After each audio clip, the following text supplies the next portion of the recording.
New NBA show here on Earnestly Podcast. I'm your host, Earnest, EJ Christian. As we wind down, we're now about a month away, a little less than a month away from the playoffs. We also have the college basketball tournament starting tonight, actually, technically, the play-in games. Of course, we are joined here every week with our guy, Greg Hrinya, NBA analyst, author, you name it. Greg, what's going on, buddy? How you doing?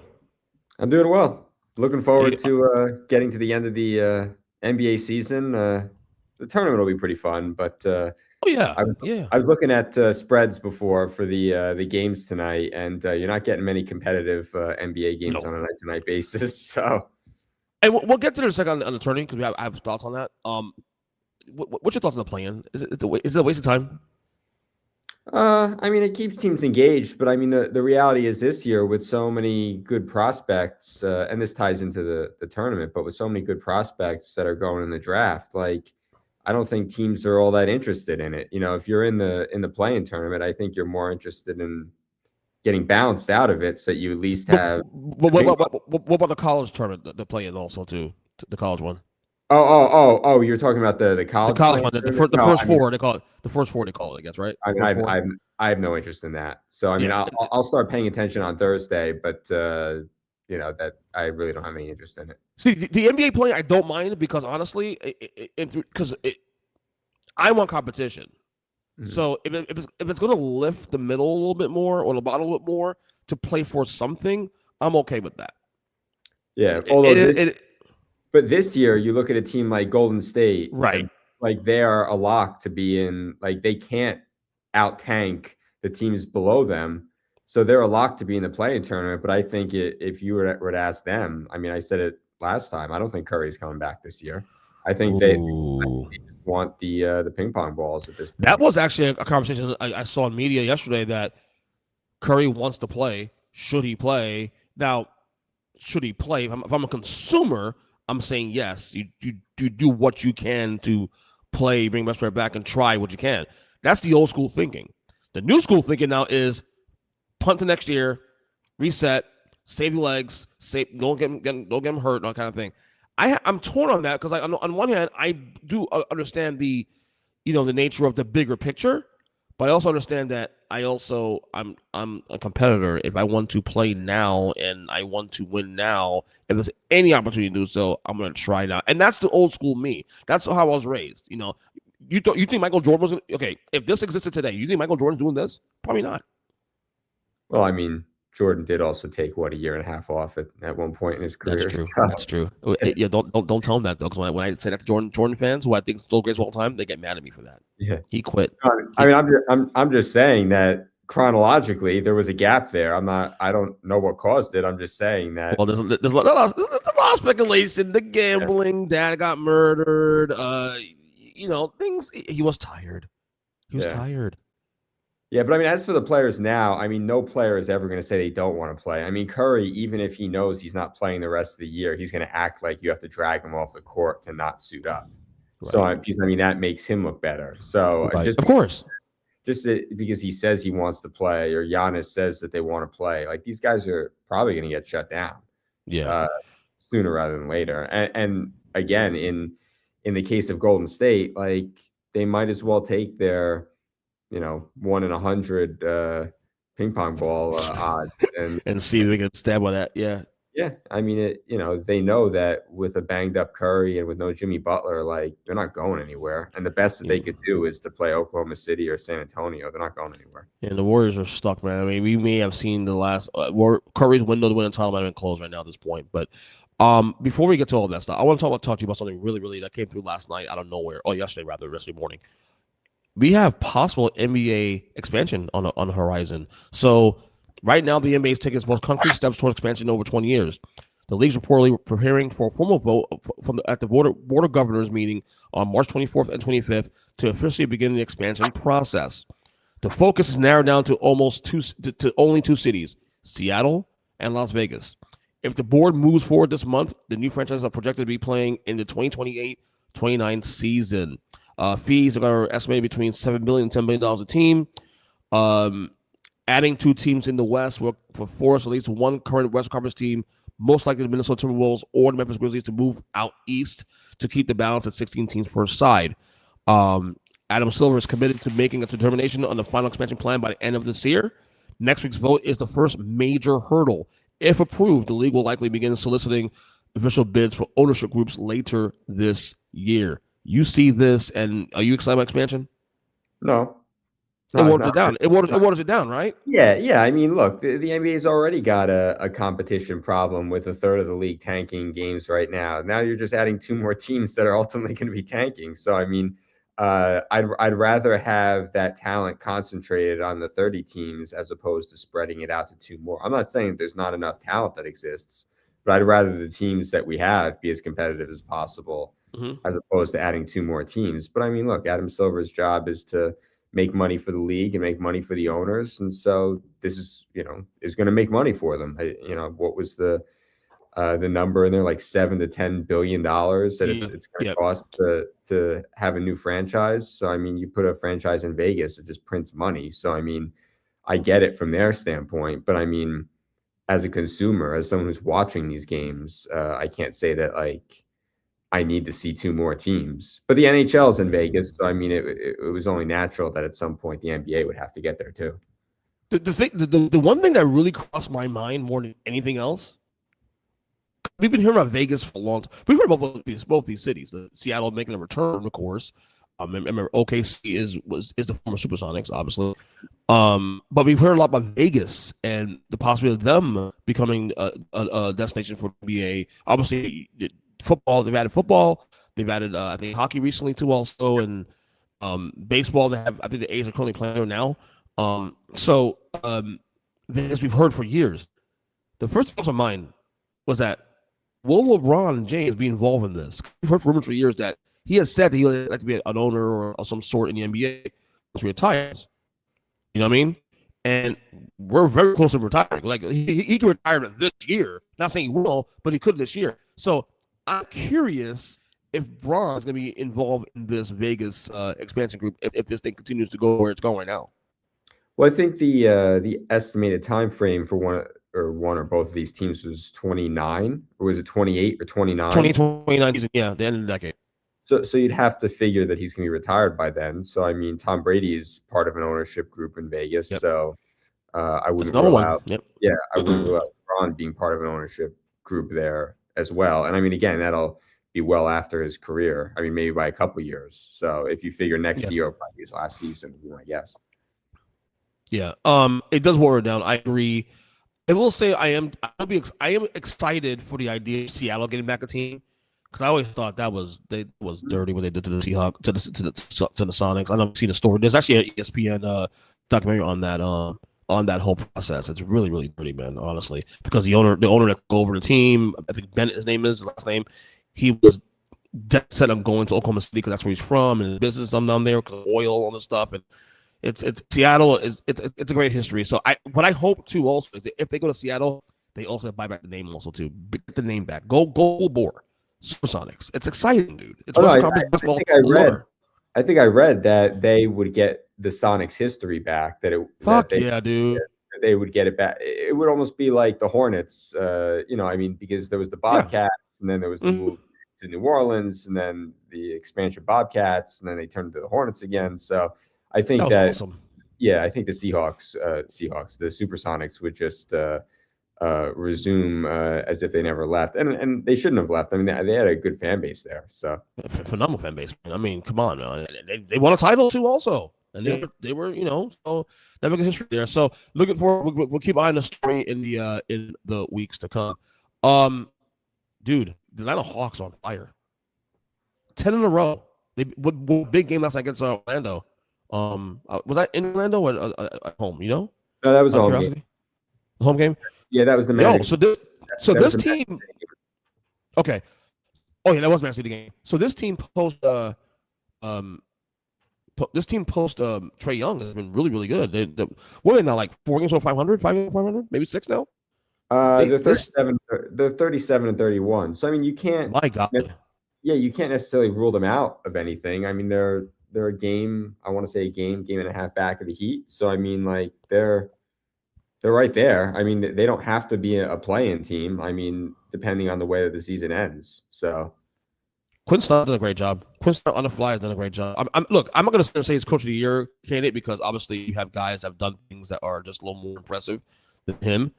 But Quinn Snyder this year, doing what he's doing on the fly with this team is incredible. Like, you had the massive move of Trae Young, and they've been a relatively 500 team all year long, and now they're doing what they're doing now. But am I cutting out, by the way? Am I cutting out? Oh, no. Say that again? Was I cutting out that? Did you hear everything I said? No, I could hear everything you said. Okay, because I was cut out on the video side. But anyway, but Quinn Snyder's performance here at the Hawks and what he's done with this franchise, especially this year, the fly, is truly impressive. Yeah, no, they've been good.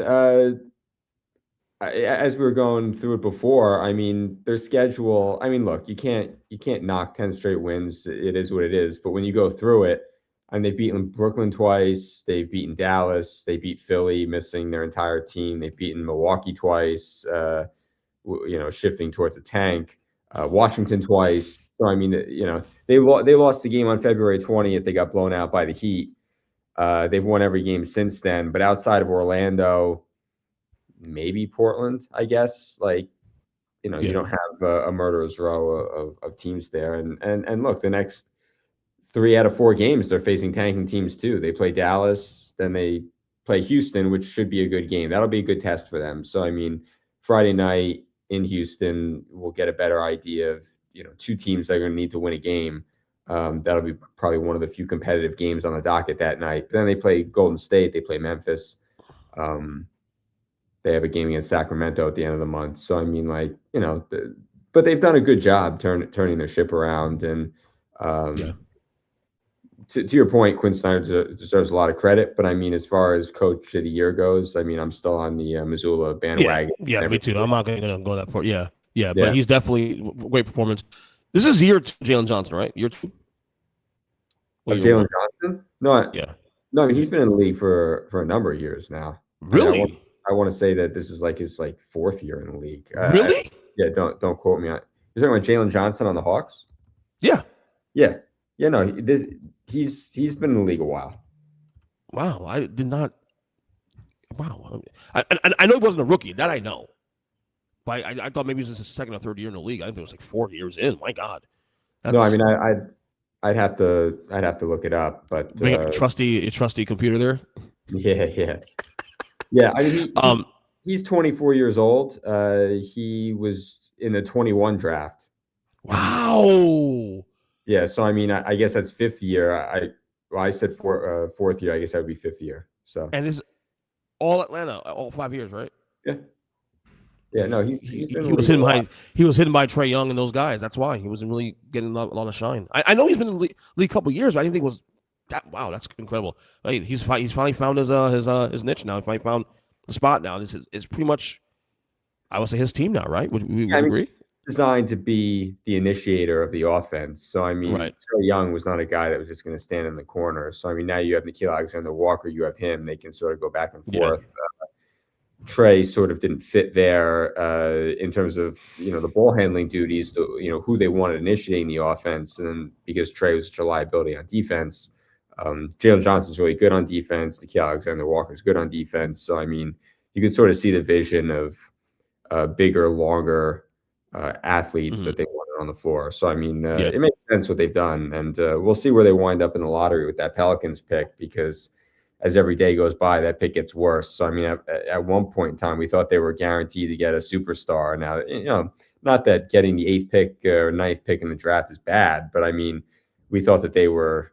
You're trying to get into that echelon of the top 4 or 5. We thought that they were going to be in the mix for a top 4 pick, which is really the difference-making picks, and doesn't, unless they get lottery luck, it doesn't look like that's going to be the case. Yeah. Now, you mentioned Houston a while ago. I just saw a thing. An anonymous executive said today that they don't view the Rockets as contenders. I totally agree with that. I agree with that. I said that last week on the you podcast. Did say that, National, too. And I think it's now starting to become more obvious. Like, if I run down the Western Conference right now, these are the following things I take in the 7-game series right now over them right now in the 7-game series going into the playoffs. Obviously, San Antonio. Obviously, OKC. Denver, I'm taking over them as well. I'm taking Minnesota over them as well. And there's a case, even though, and I'll get to the Lakers in a second, because I have something to view in the Lakers. There's a case for the Lakers to be on level, at least, if not better. And that's not saying something for me, because I did not think that way, not even a month ago.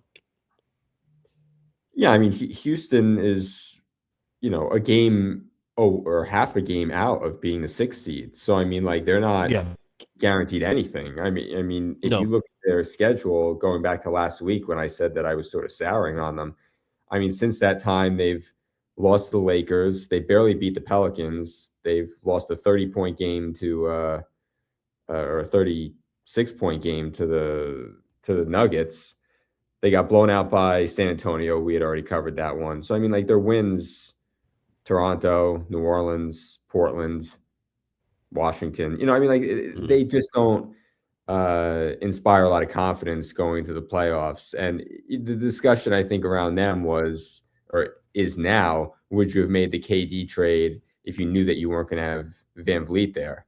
Because I think that's really what they're missing out on, is that they don't have reliable point guard play. I've always said, though, to do a lot of heavy lifting. I always said, though, the Houston thing, it was really a 2 to 3 year window at most. Mm-hmm. KD can play into his 40s. I mean, you talk about LeBron, what he's doing. I think KD can do the same thing too, also, and probably just as effective, because his shooting is the big equalizer, of course. But I've always viewed the KD thing as a 2-3 year window, because we knew Van Vliet would be back in time this year. And then you lose, as you said, Steven Adams, of course, early in the year. So I think next year is the year you really want to go all in, like, for the Houston Rockets. Like, are they capable of making a run later in the year and maybe surprise some folks? Yeah, you have KD. If KD goes on a heater and those guys, start playing well, yeah, maybe. But I still think that the ceiling at most still, I'll put a ceiling at the second round of the playoffs. That's it, at most. Yeah, I mean, I'd be surprised to see them get out of the first round. Not saying they can't, but I mean, I'd be surprised, just because they really can't. They're not a good shooting team outside of Durant. Reed Shepard's the only other reliable shooter. But he's the guy that's going to get picked on in the playoffs every possession down the floor on defense. So, I mean, you're going to need Jabari Smith to hit a lot of shots. You're going to need Tari Eason to hit a lot of shots. Amen Thompson's not a shooter. Şengün, I don't know that you want him reliably taking threes.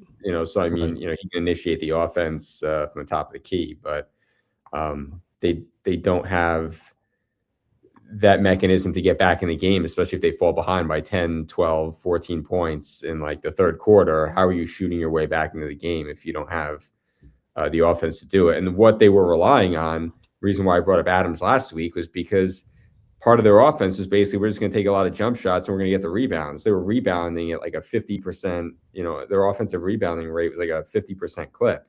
Mm-hmm. So it was just basically, we're going to take a lot of shots. We don't even care if we miss them. We know we're going to get the ball, and then we're going to go from there. Now they're not getting those rebounds. And, they're a possible 6 seed in the West. So, what was once a 3 seed is now possibly a 6 seed. I don't see Phoenix catching them, so I don't see them going into the play-in. But no, I think I think there'll be a playoff team still. But still, I don't know that I would feel good about them going into it. I'd feel better about the Lakers than I would about the Rockets. Yeah.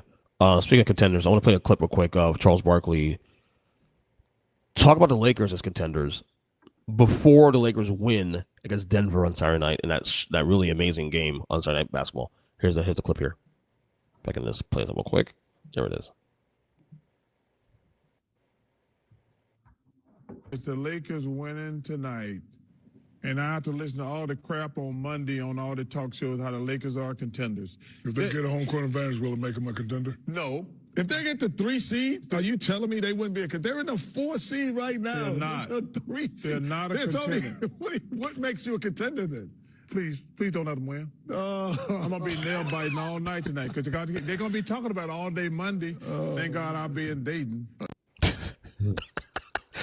I don't care what he thinks about Charles Barkley. Well, first, I love Barkley, one of my idols.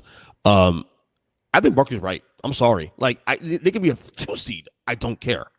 I don't see. And again, when I say contenders, I have to explain to people that, to me, when I say you're a final contender, to me is like, do I see you playing in the Western Conference Championship game, a series rather? And I don't see any scenario at this point because it will require you beating either OKC or San Antonio to get there. And I don't think they're going to do that. So to me, it's null and void at this point. And quite frankly, I know they beat Denver on Saturday, but in a 7-game soiree, I'm taking Denver in that series anyway. Well, assuming they're fully healthy. So I think Barkley's correct here.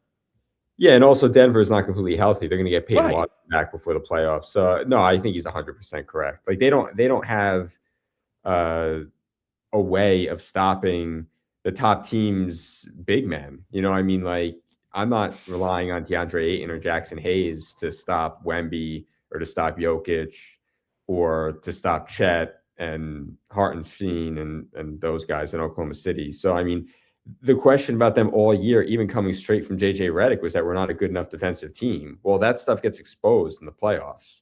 Yep. So if you're going to put Luka and Reeves on the floor for long stretches of time, they're going to have to defend. And if they're not able to defend, and again, you're going to be seeing the best version of these teams. I don't think what they saw on Saturday was the best version of Denver. And even still, it was still a nip and tuck game. There we go. No, I don't buy them as a contender. The same teams I mentioned in the Houston part of that are better than that they cannot beat the playoffs are the same teams I mentioned. Going to be for the Lakers. I don't see Lakers beating OKC or San Antonio or Denver, and quite frankly, they're not going to beat Minnesota either. Yeah, I think it's three teams. If you want to say a fourth, I would say Minnesota, just because they've been in the Western Conference Finals the last couple of years, even though they've been on shaky ground a little bit the last 2 weeks here. Yeah. But I would still say, just from a matchup standpoint, they have all the guys necessary to defend other teams' players. So, I mean, like, you have Ant Edwards, you have Gobert, like, you have guys that can be successful in certain matchups. Whereas I look at the Lakers matchups and I'm like, you know, if they go up against San Antonio, how are they guarding Wemby? And then you're going to have Castle and Fox and Harper running after Luka and Reeves. Like, that's just a tough matchup for them. Yeah. So, I would agree with Barkley there. I don't see them as a contender in terms of being like a championship contender. Like, yeah, could they somehow get through to the Western Conference Finals? Sure, but I don't see them winning 3 series against the top level competition to be a champion. So, you know, if that's what we're defining a contender as, I wouldn't say that I see them getting there. Right. All right. Let's talk some college basketball quick. Like I said, the tourney is here. And I want to ask you, because you're the one that probably is more locked than I am, although I've been watching a lot more college basketball as of late, probably the most I've watched in years. Because again, for me, here's the thing, bro. Growing up, you know, I was a diehard college basketball guy. Diehard. Because I was a kid. I had all the time in the world. You know, I wasn't working jobs. I have kids and the marriage and all this stuff. You know, but as you get older, you have to start picking and choosing things you can invest in time into. And college basketball is one of those things that while I did watch, and especially, I certainly watch the tournament every year, no matter what. But it's one of those things where, like, I'm going to pick NBA, I'm going to pick college basketball every night. I'm going to NBA every night, no matter what. So college basketball, for me, for the last 10, 15, even 20 years, has kind of gone by the wayside in terms of priority for me anyway. And on top of that, I think the one and done rule for me personally has really hurt star making prospects. You know, because, you know, growing up when I watched Duke back in the day with Grant Hill and, you know, and Christian Laettner, and they played 3 to 4 years in college basketball, I got a chance to learn those guys for a couple years. So when they went to the draft, I was like, oh, okay, I know who they are. These guys now are one and done. Most of these top stars are one and done. So I don't even have a chance to get to know you, if you will. to court you. So, my question to you is this: because we keep saying, especially you on the show, saying that this year is a very deep prospect-driven draft potentially. So what are the names I should be looking at right now? Top names. So, I mean, it's really I mean, in my opinion, I guess most of the people that you would listen to, it's a 4-person draft. Unfortunately, 25% of that isn't going to be playing. So Caleb Wilson for UNC broke his thumb, and so he's out. Oh shit! Okay. Yeah. So he's not going to play. So I mean, as far as an upset goes, I mean, I guess I could see UNC getting upset just because their best player is not going to play.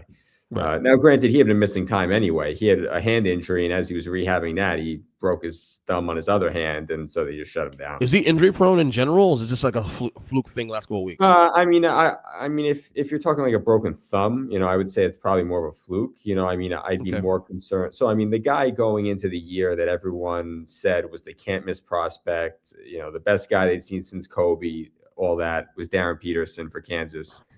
His issue all year has been cramping and like soft tissue stuff. Mm-hmm. I'd be more concerned about that than I would be about a guy breaking his thumb in practice. I mean, anybody, I guess, can break a bone. I'd be a little more concerned about like Darren Peterson pulling himself out of games. I mean, they had a big matchup against BYU. He plays just an unbelievable first half, and then he barely plays the second half. He hits a 3.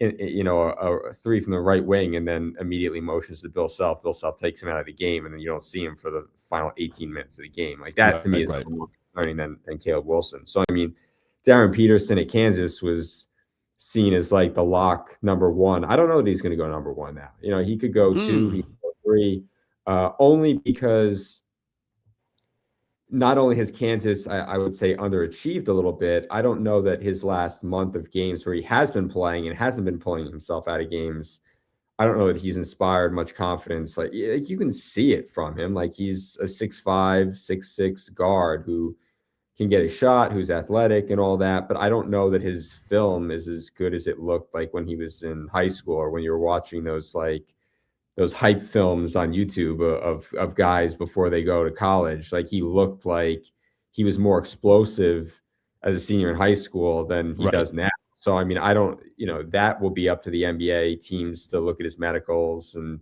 do interviews and all that. I mean, I still want to watch him play. I mean, I've watched a lot of Kansas this year, mainly to see him play. And then when you find out that he's not playing or he takes himself out, then you turn the TV off. But so I mean, Peterson's one of those guys. Wilson won't be playing.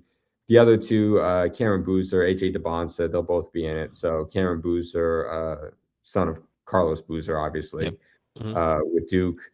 I wouldn't say that there's anything like particularly impressive about him, but he sort of like reminds you of like a Tim Duncan type player. Like he's not going to like jump out of the gym. Like AJ DeBonsa is going to be like a freak athlete. Caleb Wilson was going to be a freak athlete, before he broke his hand.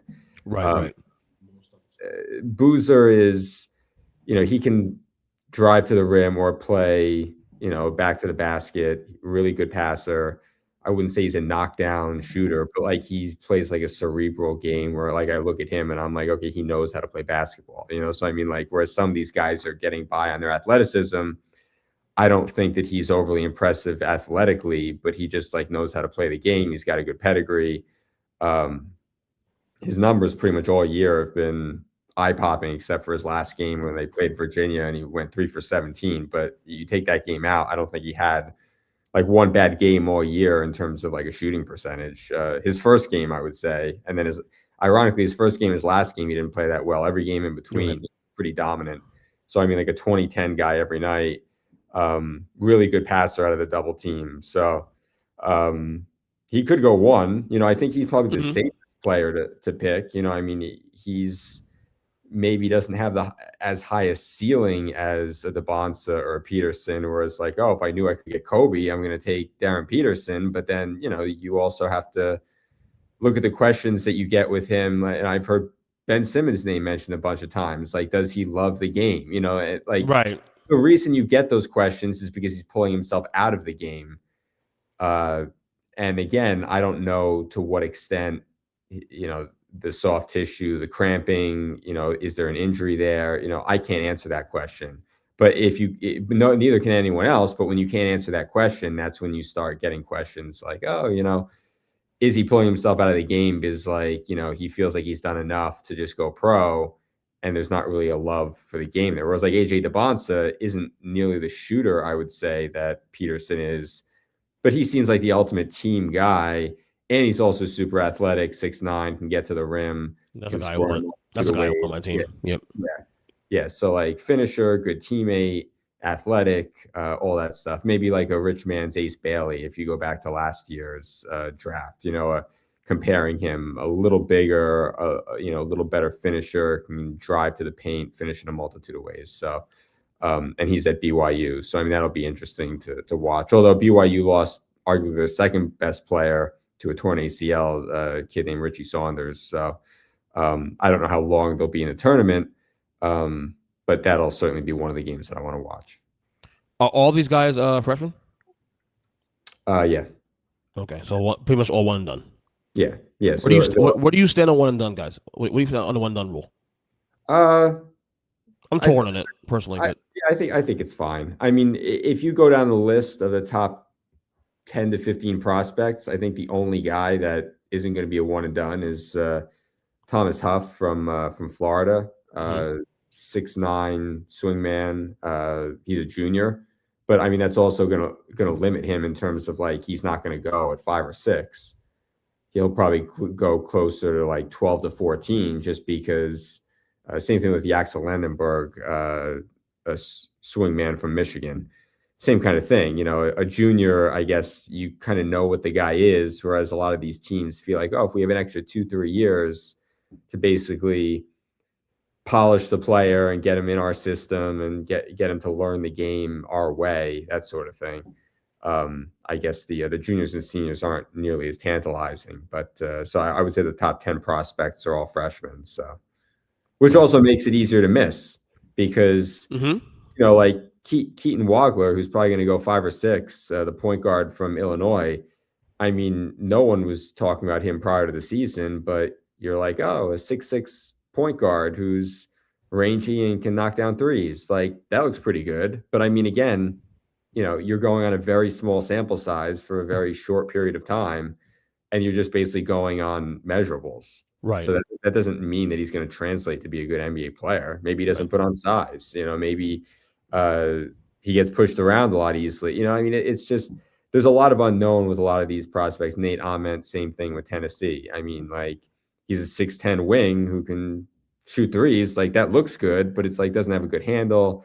Can get pushed around a little bit. So I mean, you're guessing. Whereas years ago, if those guys were juniors, you'd have a much better feel for what you'd be getting if you drafted them. Which now sets up my last topic of the day. I want to frame it this way first with you. So I'm going to set a over-under at 2.5, okay, of number 1 seeds that get into the Final Four. 2.5 teams that will get into as number 1 seed into the Final Four this year, okay? Would you go over that or under that number? I would go over. Okay, I would too also. I have 3 of them going in my Final Four. Who's your Final Four? Same. So I have Duke, Arizona, and Michigan as the 1 seeds, and I have Houston as the non-1 seed. Houston is going to get to play in Houston, so all their games are like in their region. They're going to get to be basically playing home games. Wait, you have Duke, Houston. Yeah, Houston's a 2 seed. Duke, Houston, Michigan too. Is that? Oh no, Michigan and Arizona. Yeah, Arizona. So I have over 2, but I went Duke, Florida, Michigan, and then my non-number 1 seed is Purdue, a 2 seed. Okay. Yeah, and I had Michigan win the whole thing. I go for Duke. I have Duke and Michigan rematch. Because what I saw a couple weeks ago in that matchup, about 3 weeks ago, was wow. This is the creme de la creme about college basketball. Now, granted, Arizona is great. I'm not saying Arizona's not great. There's a couple teams there that you can look at and say, oh, maybe they can go on a run, But ultimately, I think it sounds like a cop-out. It's not a cop-out. I saw what I saw. And sometimes the eye test does. And I'm looking at the brackets like, I just don't see this scenario playing out. So this is why it came down to what it came down. Well, the one thing I'll say about these brackets it's going to be different than years past, last year, this year. It's a lot easier to pick 1 seeds and 2 seeds now because all these guys are getting paid. So this is like minor league That too, NIL. So, I mean, like, you're not going to see as many upsets because the 15 seeds of years ago are not spending the kind of money that a Duke is spending, that even a St. John's as a 5 seed is spending. I mean, like, these guys are going out and buying players. So, Yeah, I mean, mm-hmm. you're not going to see as many upsets because years ago they were all on an equal footing, or, I mean, maybe they were getting paid under the table, who knows? But I mean, as far as what was legal and what wasn't, you couldn't be making money as a college athlete. So you'd have teams that had juniors and seniors that had been in a program for a while, and then Calipari recruiting, the top guys in the country, and they were just there for a cup of coffee. And then you'd get that team that played well together that could bounce another team. Now, I mean, all these top players are all concentrated, in certain spots. So, I mean, I just don't see as many upsets as years past for that reason, because there's so much money in college basketball. Great point. The upsets you're going to see going forward are 10 over 7, maybe 11 over 6, but that's about it. Yeah, that's about it. It's a little more in the middle squeeze, if you will. Yeah, I find it hard to believe that you're going to see like a 15 over a 2 or a 14 over a 3. I just don't know that that's going to be as prevalent anymore, given that, I mean, again, St. John spends a lot of money on their players and they're a 5 seed. So, I mean, like, how is a team like Queens going to compete with that? Or how is Siena going to compete against Duke? Like, they're not. Or to your point, St. John, now, if you see a 5 seed beat a 1 seed or something later in the tournament, that's one thing. But the early weekend, no. Maybe they're going to discuss that. Everybody, I think, mostly tunes in for the first 4 days of the tournament looking for those upsets. I don't think it's more so in the Elite 8 or the Sweet 16. I think it's really for the first 2 to see who can get upset. I think you'll see less of that given the financials that are involved. Right, absolutely. Anyway, follow Greg on X at G Hrinya NBA. That's GHRINYA NBA. Of course, I'm also on X at E7. The NBA show, we do this every week from now, probably till the NBA Finals and maybe beyond. Who knows, man? So until the next episode, we talk to you guys soon. Later.